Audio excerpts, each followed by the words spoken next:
Chicos, bienvenidos otra vez a sus clases virtuales. Hoy día vamos a trabajar un tema de la Edad Media, ¿ok? El tema es sobre las monarquías, ya lo dije, por Edad Media, ¿no es cierto? Las monarquías medievales. De muchas monarquías que había en Europa, chicos, solamente vamos a estudiar hoy día dos que son las más importantes. La de Francia y la de Inglaterra. ¿Sí? Vamos a estudiar esas dos monarquías, o sea, los reyes que gobernaron, y no todos también, solamente los más importantes, ¿ok? Entonces yo soy el profesor José Manuel Durán y vamos a empezar de una vez, muchachos. Cuando hablamos de monarquías y de gobernantes, recuerda que estamos hablando de dinastías, o sea, una familia o una serie de reyes que pertenecen a una misma familia. En este caso, la monarquía, o la dinastía, perdón, que gobernaba Francia durante los últimos siglos de la Edad Media, fue los Capeto. Los Capeto eran una familia muy prestigiosa, ¿ya?, que había surgido precisamente tras la descomposición del Imperio Carolingio. ¿Te acuerdas que cuando el Imperio Carolingio se dividió en tres reinos, el reino de Francia, el reino de Italia y el reino de Germania? Uno de esos reinos, pues Francia, estaba pues precisamente asignado al rey Luis el Calvo, uno de los nietos de Carlomagno. Este reino poco a poco fue creciendo, a pesar del feudalismo y de, ¿no?, los feudos y los bienes feudales y todo eso. El rey todavía existía. Recuerda, el rey se encontraba en la pirámide social, pero igual ya no tenía mucho poder, que digamos. ¿Por qué estamos hablando ahora de reyes entonces? Porque precisamente poco a poco los reyes volvieron a recuperar ese poder que habían perdido, ¿no?, precisamente por el feudalismo. Entonces ya sabemos, el nombre de la dinastía es la dinastía Capeto. Y lleva ese nombre precisamente por el rey fundador de esta dinastía, que se llamaba Hugo Capeto. Se podría decir que este rey es el primero, aparte de ser el fundador de la dinastía, que inicia un proceso de unificación de todo el territorio y también de una manera política. Es decir, como que Francia ya se estaba configurando como un país, ¿sí? Todavía no había esa identidad tanto así como de que voy a luchar por mi país, todo, ¿no? Como que más estaba la identidad en cada feudo. Pero sin embargo, poco a poco esto ya se iba dando, y el iniciador de esto fue el rey Hugo Capeto, ¿ok? De donde viene el nombre de la dinastía. No vamos a hablar de todos los reyes, como te dije, vamos a hablar solamente de los más importantes, por eso voy a saltarme algunos años. Mira, me voy a saltar hasta este año. Y vamos a hablar del rey Luis VII. Este rey Luis VII, primero vamos a hablar de su matrimonio con una señora llamada Leonor de Aquitania. Esta mujer, al casarse con ella, perdón, el rey al casarse con esta mujer, heredó de ella muchos territorios importantes que hicieron que Francia poco a poco crezca más. Bueno, esto debido al matrimonio, ya que los matrimonios en la Edad Media, incluso después, muchas veces han sido por conveniencia, no necesariamente han sido por amor, muchachos. Entonces, al casarse con ella, ganó muchos más territorios el rey Luis. Ahora, del rey Luis hemos hablado, ¿eh? Porque cuando hablamos de la Segunda Cruzada, mencionamos que este rey participó. Pero como ya hemos visto, la Segunda Cruzada, donde también fue el emperador Conrado III, fue un desastre, no funcionó. Solamente la primera logró su objetivo, ¿no es cierto? Así que, al regresar a Francia, el rey decide separarse y divorciarse de Leonor. Y lo que pasa con ella es que se casa con el rey de Inglaterra, con el rey Enrique II, del cual hablaremos después. ¿Qué crees que pasará con los territorios que, precisamente por el matrimonio, Luis VII había ganado para el reino de Francia? Pues los perdió. ¿Y quién se va a quedar con esos territorios? El rey de Inglaterra, ya que se casa con ella. ¿Ok? Interesante, ¿no? Bien, pasamos a Felipe II Augusto. El rey Felipe II, muchachos, es un rey, también participó en las cruzadas, pero en la tercera. Sin embargo, algo antes de que se vaya a la cruzada, vamos a hablar de expulsión de los judíos. Muchachos, los judíos eran aquel pueblo que se estudió cuando hicimos la cultura hebrea, el pueblo de Israel, el pueblo del cual habla la Biblia, ¿no es cierto? Pero en la Edad Media era un pueblo que era perseguido y acusado de prácticamente todo lo malo que pasaba, las guerras, los conflictos, las pestes, las enfermedades. Los judíos eran los culpables. ¿Por qué los culpaban de todo? Porque como ellos habían sido los responsables de la crucifixión de Cristo, decían que era un juicio de Dios sobre ellos, y bueno, la cuestión es que eran muy mal vistos, ¿ok? Entonces el rey Felipe II expulsó a los judíos, los expulsó, los persiguió, prácticamente les hizo la vida a cuadritos.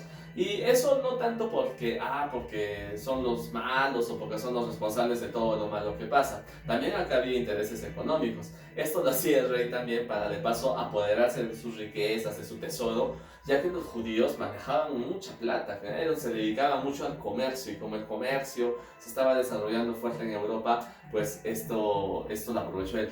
Recuerda, la clase social, ¿no? La burguesía. Bien, como ya dijimos, él participó en la Tercera Cruzada, ¿te acuerdas? Junto al emperador que se ahogó, que es Federico Barbarroja, y finalmente con Ricardo Corazón de León, ¿no? Fueron a la cruzada, pero ya sabemos que en ese sentido no hubo necesariamente una victoria. Pasamos entonces al rey Luis IX. Chicos, el rey Luis IX, ha sido descrito como un rey muy generoso, bondadoso, piadoso. No le importaba de repente él siendo el rey mezclarse con la población, ayudar a los necesitados, a los enfermos.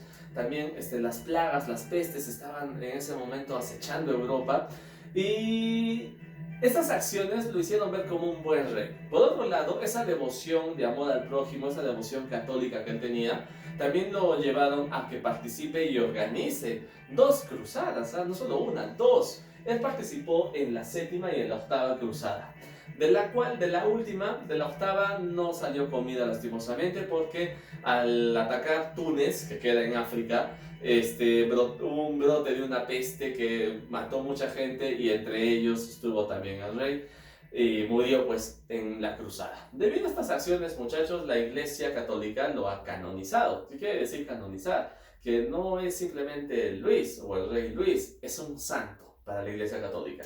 Y su nombre pues sería San Luis, ¿ok? Entonces el rey Luis IX, también más conocido como el santo San Luis.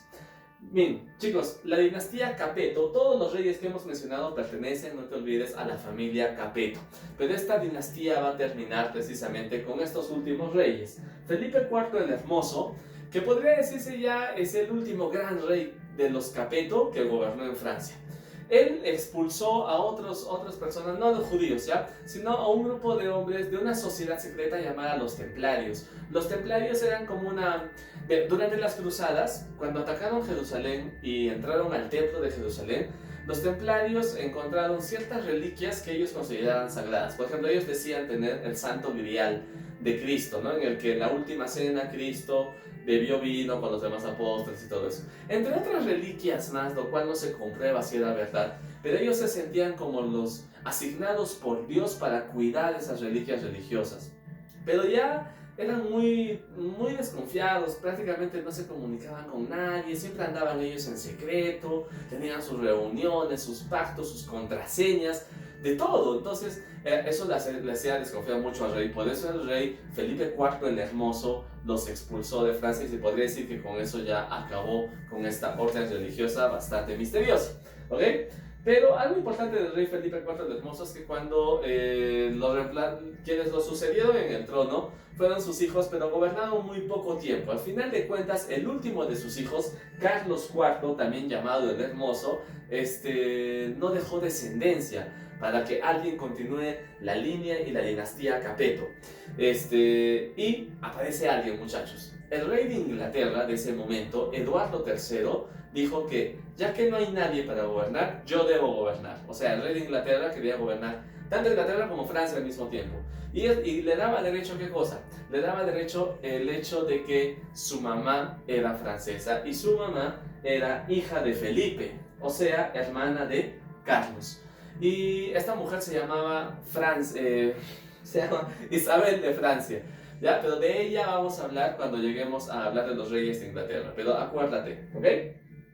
Bien, entonces, una vez que este reclamo del rey de Inglaterra para querer ser rey de Francia y todo, va a ocasionar un conflicto, una guerra entre Francia e Inglaterra, una guerra que se llama la Guerra de los 100 años, que también vamos a desarrollar más adelante, ¿ya? Ahora, es bueno que sepas que como ya no hay más Capetos, una nueva dinastía entra a Francia, la dinastía de los Valois, una nueva familia, y ellos precisamente van a ser los que se van a oponer a que el rey Eduardo III de Inglaterra se quiera apoderar del reino de Francia. ¿Okay? Ahora vamos a pasar a la monarquía inglesa, vamos a hablar de Inglaterra. Chicos, acá también hay otra dinastía. Esta familia se llamaba los Plantagenet. o Plantagenet, también les dicen a veces, ¿no? Chicos, los Plantagenet eran una familia muy prestigiosa que tomó el poder con el rey Enrique II. Sí, el rey que se casó con Leonor de Aquitania. ¿Te acuerdas lo que te conté? Al casarse con ella, el rey de Inglaterra se apoderó de los territorios que habían sido antes del rey de Francia. Entonces, esto ocasionó que Francia e Inglaterra no se lleven bien y que constantemente estén teniendo guerras, peleas, y eran pues las dos archienemigas, podría decirse, de aquellos años, ¿ok? A ver, pasamos a otro acá. Cuando Enrique II muere, él quería que su hijo Juan, simplemente Juan I, sea el siguiente rey. Pero el que se le adelantó y finalmente fue coronado fue otro de sus hijos de Enrique, que se llamaba Ricardo, que también ya hemos hablado de él. ¿Se acuerdan? Ricardo Corazón de León. Como Juan, que tenía que ser el rey en realidad, se quedó sin gobierno, se quedó sin tierras, es más conocido como el rey Juan sin tierra, ¿ok? Pero hablamos de Ricardo, muchachos. Ricardo también practicó esta violencia antisemita, es decir, la violencia contra los judíos, con eso de que son una plaga, que son una peste y que son los malos y todo eso, que lamentablemente le ocasionó mucho daño a los judíos. ¿Ya? Los expulsó y pucha, fue muy violento, muchachos, fue bastante violento. Y eso no está bien. Ahora, de Ricardo sabemos que participó en la Tercera Cruzada, ¿te acuerdas? Junto al emperador Federico Barbarroja, junto al rey Felipe II Augusto, y de hecho Ricardo fue el único que llegó a enfrentarse directamente y cara a cara contra el sultán Saladino, y llegaron a un acuerdo y prácticamente no hubo un ganador, un vencido, algo así, ¿cierto? ¿Sí se acuerdan? Bien, una vez finalizada la Tercera Cruzada, otro gran problema que tenía Ricardo ya al regresar a Inglaterra era que su hermano, ¿quién era su hermano? Juan sin tierra, ¿no es cierto? Constantemente lo enfrentaba, o sea, había una guerra entre los dos hermanos y le quería quitar el trono, porque en sí el trono era de Juan, pero bueno, peleaban los dos hermanos por el trono de Inglaterra. Y finalmente Ricardo, quien estamos viendo acá, muere de una manera casi como muy sospechosa, ¿no? Mientras se encontraba caminando por los balcones de su palacio, alguien le lanzó un flechazo muy cerca del corazón, el rey estuvo convaleciente varios días y finalmente murió. Haya sido tal vez alguno de sus enemigos o alguien que envió el rey Juan, que precisamente es el rey que una vez cuando su hermano muere, él asume el trono, Juan sin tierra, ¿ok? Usualmente este rey es representado como el villano y Ricardo como el bueno, ¿no? Como el héroe, pero no es así porque Ricardo hizo cosas muy malas como las masacres y atentados contra los judíos, ¿sí? Entonces, Juan sin tierra en realidad era quien tenía que ser el rey, quien quería su papá que él sea el rey, ¿ok? Pero Juan sin tierra también va a tener sus aspectos negativos, muchachos. Por ejemplo, cometió muchos abusos contra los nobles y los señores feudales. Los señores feudales todavía tenían cierto poder en aquellos años, ¿ok? Y el rey como que no abusaba mucho les quitaba sus riquezas, les ponía impuestos, etc. Por lo tanto, los señores feudales y los nobles decidieron ponerle un pare y limitarle los poderes al rey Juan. Y le hicieron aceptar la Carta Magna en 1215. Muchachos, este documento es importantísimo, no solo para Inglaterra, sino para todo el mundo. Porque es la primera vez que los poderes del rey que se sobreentendían que eran pues ilimitados, por fin son frenados por un sector de la población. La Carta Magna es un documento que otros dicen incluso es la primera constitución o la madre de lo que más adelante, siglos después, serían las constituciones políticas, ¿no? Que hoy en día cada país tiene, la mayoría de países. Ahora, al hacer esto, se crea el Parlamento. Inglaterra es un país, es una monarquía, ¿ya? Pero que tiene parlamento, o sea que el rey no lo decide todo y todo lo que él dice se hace. El parlamento es un grupo de personas que se forma precisamente para poderle limitar esos poderes. Entonces, acá es donde el parlamento inglés poco a poco empieza a cobrar cada vez más importancia, ¿ok? Pasamos al rey Eduardo II, muchachos. El rey Eduardo II se casó, como ya te lo había dicho, ¿no? Con una de las hijas de Felipe IV el Hermoso. ¿Te acuerdas que te había dicho, no? Felipe IV, su hijo es Carlos y otros hijos más llegaron a ser reyes de Francia, pero una de sus hijas, Isabel, se había casado con un rey de Inglaterra, y ese rey pues es Eduardo II. Fruto de este matrimonio, muchachos, nace Eduardo III. Entonces Eduardo III tiene, por parte de su papá, derecho al trono de Inglaterra. Pero por parte de su mamá, él decía que también tenía derecho al trono de Francia. Y como Francia no había alguien que asuma el trono por la ausencia, es que dice él, quiero ser rey, me tienen que coronar a mí, ¿no? Por parte de su mamá. Ahora, la reina Isabel no era muy bien vista en Francia, en Inglaterra, perdón, por lo que ella era francesa, ¿no? Y la llamaban despectivamente incluso la loba de Francia, así, de una manera muy, muy degradante, ¿no? Porque una loba así astuta, te quieres quedar con el trono y cosas así.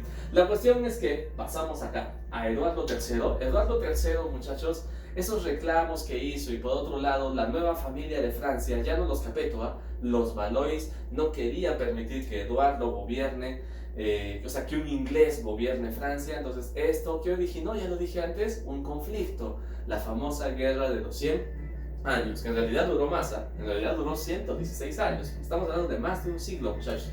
Ya lo hablaremos después, ¿ok? Bien, los Plantagenet, todos estos reyes que hemos visto, no son todos, he seleccionado los más importantes, son reyes de la dinastía Plantagenet, son reyes de Inglaterra. Sin embargo, también esta dinastía llega a su fin. Una vez que la guerra de los 100 años termina, ya no te voy a decir quién gana, averígualo tú. La guerra empieza en Inglaterra, dentro de Inglaterra, una guerra civil entre dos familias por quererse quedar con el trono, ya porque los Plantagenet ya estaban débiles y ya estaban de salida ya. Entonces, estas dos familias, que son los Lancaster y los York, empezaron a pelear entre sí, y al final ni uno de los dos termina quedándose con el trono. Es otra familia, la familia los Tudor, quienes finalmente instauran la dinastía, una de las más importantes que ha tenido Inglaterra, pero ya hablaremos de eso también después. Ya, eso es todo, muchachos. Solamente quiero que vean este mapa, esta parte del mapa. Hoy en día solamente esto es Inglaterra. O en aquellos años, pues, en realidad esta isla son las islas inglesas, donde antes estaban los anglosajones, ¿no? Ese pueblo bárbaro. Y Francia hoy en día es todo esto. Pero en la Edad Media, muchachos, todo lo que vemos de rosado, eso era Inglaterra. O sea, incluso territorios dentro de Francia. Francia solamente era esta parte de acá que se puede ver medio verde, celeste, no sé cómo se vea, ¿okay? Poco a poco los franceses fueron recuperando territorio, expulsando a los ingleses, y donde más van a poder recuperar su territorio va a ser en la guerra de los 100 años, que ya lo vamos a estudiar más adelante. ¿Sí, chicos? Eso sería todo. Ya nos estaríamos entonces viendo en otra siguiente sesión, y cuídense, muchachos. Gracias por su atención.